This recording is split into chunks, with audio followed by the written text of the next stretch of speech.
You are watching Kashmir Examiner Live Wire. National Conference Vice President and former Chief Minister Omar Abdullah said that new Legislative Assembly will make world aware about decisions taken against Jammu and Kashmir in last 5 years. He said that contesting elections from two segments depicts the power of National Conference, and asserted that candidates of NC and alliance partner Congress will emerge victorious in the upcoming assembly elections.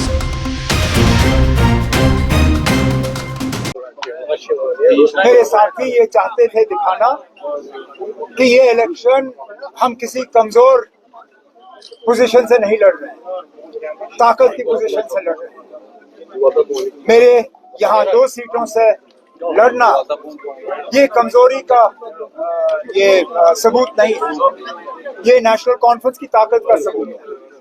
क्योंकि अगर खतरा होता तो शायद मेरे साथी मुझे यहाँ से लड़ने की इजाजत नहीं देते, लेकिन इनका मुझे यहाँ से इलेक्शन लड़वाना वो इस बात का सबूत है कि चाहे बारामूला हो, चाहे श्रीनगर हो, चाहे अनंतनाग हो, नेशनल कॉन्फ्रेंस के हक में आज एक हवा चल रही है।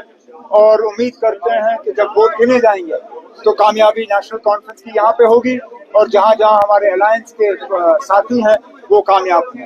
कल राहुल गांधी कश्मीर में थे, उन्होंने ये बताई कि जो एलजी सिन्हा है यहाँ पे वो कॉन्ट्रैक्ट्स बाहर के लोगों को दे रहे हैं, कश्मीरियों का पैसा बाहर के लोगों को दिया जा रहा है। तो चार्जशीट जारी किया है, फुल चार्जशीट जिसमें इस तरह की बातों का जिक्र है। तो अगर आपकी सरकार आती है, आप चीफ मिनिस्टर बनते हैं, तो क्या इस तरह के इश्यूज पे तवज्जो दी जाएगी? बिल्कुल दी जाएगी। हमने मंशूर के तहत पहले ही कहा है कि जो फैसले यहाँ लिए गए हैं असेंबली के जरिए हम दुनिया को बताना चाहेंगे कि जम्मू कश्मीर के लोग जो हैं उन फैसलों के हक में नहीं है। जहाँ तक पिछले 5-6 साल जो मिस गवर्नेंस का दौर रहा है, जो करप्शन के एलिगेशंस रहे हैं, जो सीनियर आईएएस अफसरों के तरफ से इल्जाम लगे हैं, उन सब पे जांच होगी और अगर कहीं पे भी कोई कोताही रही, कोई कमी रही, कोई लोगों के साथ धोखा हुआ तो उसका हिसाब किताब बराबर किया जाएगा। सर, अलायंस जो हुआ है उसमें कई लीडर्स जो है वो जैसे गांदरबल में कांग्रेस पार्टी के लीडर्स है, उन्होंने इंडिपेंडेंट अपने कैंडिडेट को उतारा। कांग्रेस पार्टी कह रही है कि हम एक्शन करेंगे। मुझे हमें मालूम था ये होगा। किसी भी पार्टी में इलेक्शन के दौरान आप 100% लोगों को खुश नहीं कर सकते हो। मैं तो अपनी जगह इस बात से मुतमईन हूँ कि हमारे यहाँ डिसेंशंस जो मैं एक्सपेक्ट कर रहा था एक्सपेक्टेशन से कम रही, और जहाँ जहाँ मेरे साथियों ने अपना उनकी जो ख्वाहिश थी इलेक्शन लड़ने की, उसको एक तरफ रख के जमात और अलायंस की कामयाबी के लिए वो मैदान में उतरे हैं। मेरे लिए उनके लिए अल्फाज नहीं है और मेरी जो उनके लिए इज्जत है वो बहुत ज्यादा बढ़ गई है। लेकिन मुझे इस बात का भी एहसास है कि कुछ लोगों ने अपने सेल्फ इंटरेस्ट को सामने रखा। चलिए, वोटर वहाँ खुद फैसला करेगा। मेरा आखिरी सवाल जो कि इस बार जो है मतलब है कि काफी बढ़ जाएगी क्योंकि कैंडिडेट्स कैंडिडेट्स उतारे हैं, तो क्या इस बार थोड़ा सा डिफिकल्ट या डिफरेंट होगा इलेक्शन?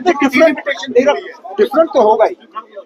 कॉन्स्टिट्यूएंसीज के नक्शे बदले गए हैं, कॉन्स्टिट्यूएंसीज का जो मेकअप है उसका शायद कश्मीर में असर कम, लेकिन जम्मू में उसका अच्छा खासा असर देखने को मिलेगा। कुछ ऐसी कॉन्स्टिट्यूएंसीज जो हमेशा से मुस्लिम मेजॉरिटी कॉन्स्टिट्यूएंसीज रही हैं, वहाँ पे तब्दीलियां और बदलाव करके उनको बीजेपी के लिए जो है वहाँ फायदेमंद कॉन्स्टिट्यूएंसीज बनाने की कोशिश की गई। अब कहाँ तक बीजेपी कामयाब होगी उसके लिए हमें देखना होगा। हम भी अब उम्मीद कर रहे हैं कि बढ़ चढ़ के लोग इलेक्शन में हिस्सा लेंगे, क्योंकि कम से कम मीडिया के तरफ से जो वक्तन फवक्तन ये शोशा डाला गया था कि नेशनल कॉन्फ्रेंस जैसी पार्टी जो है वो सिर्फ बॉयकॉट में कामयाब होती है। इस बार तो कोई बॉयकॉट नहीं है, पार्लियामेंट में भी कोई बॉयकॉट नहीं था, हम 3 में से 2 सीटों पे कामयाब हुए। इंशाल्लाह इस बार भी बॉयकॉट नहीं होगा और नेशनल कॉन्फ्रेंस की कामयाबी है। सर, जो राहुल गांधी का स्टेटमेंट था, बीजेपी कह रही है कि अगेंस्ट आइडिया ऑफ इंडिया है, लोकल वर्सेस आउटसाइडर का जो कल राहुल गांधी ने पेश किया स्टेटमेंट में, बीजेपी कह रही है कि it's against the idea of India, जो लोकल्स को नहीं बल्कि नॉन लोकल्स को कॉन्ट्रैक्ट्स मिल रहे हैं। तो नहीं मिलने चाहिए, तो इसमें क्या बात है? बाकी रियासतों में तो आप इस तरह का नहीं करते हो। मुझे ना, चलिए आप बाकी मुल्क छोड़ दीजिए, तो मुझे लद्दाख में किसी नॉन लोकल को कॉन्ट्रैक्ट दे के दिखा दीजिए। लद्दाख के लिए कानून आज अलग है और जम्मू कश्मीर के लिए अलग। हालांकि हम एक ही रियासत से पैदा हुए, एक ही सरकारी ऑर्डर से हम दोनों की यूटियां बनी, लेकिन उनके लिए कानून अलग, हमारे लिए कानून अलग। वहां बाशिंदा बाहर का जमीन ले नहीं सकता, कारोबार कर नहीं सकता, ठेके ले नहीं सकता, लेकिन वो जम्मू कश्मीर के लिए नहीं। आखिरकार जो किया गया था वो ये कह के किया गया था कि हम जम्मू कश्मीर को बाकी मुल्क के बराबरी पर लाना चाहते हैं। साथ हमारी बराबरी नहीं कर सके, बाकी मुल्क तो दूर की बात। और वैसे भी हमारा हक है ना, पानी हमारा, जमीन है हमारी, रिसोर्सेज हमारे, हमारा क्यों होना चाहिए। आपने ग्राउंड असेसमेंट की बात की ना, ग्राउंड हमारे हक में है, लेकिन हम उन बेवकूफ में से नहीं है जो 400 पार की बात करें और फिर सिर्फ 240 पे अपनी गाड़ी रोकें। मुझे उम्मीद है कि जब वोट गिने जाएंगे तो जीत नेशनल कॉन्फ्रेंस और हमारे अलायंस की होगी। सर, कल गांधरबल में जो आपने एक्ट किया, टोपी उतार के लोगों को रिक्वेस्ट की, उस पर कुछ कहेंगे sir? Allegations that BJP is leveling against you, and one among them yesterday was that Ram Madhav claiming that that protest can be held from Burma. How do you see that particular statement? Given that we know who the independents are that are being fielded in this election sir, कैमरे की तरफ। and who will benefit from their fighting, I think it's a bit rich of Ram Madhav Saab to say the National Conference is taking benefit from ex-militants. Show us where. The campaign has only just started. I'm sure he has access to all the intelligence reports. There is not a single function of ours that is not monitored by the IB and the CID and all the other agencies. All the videos are there.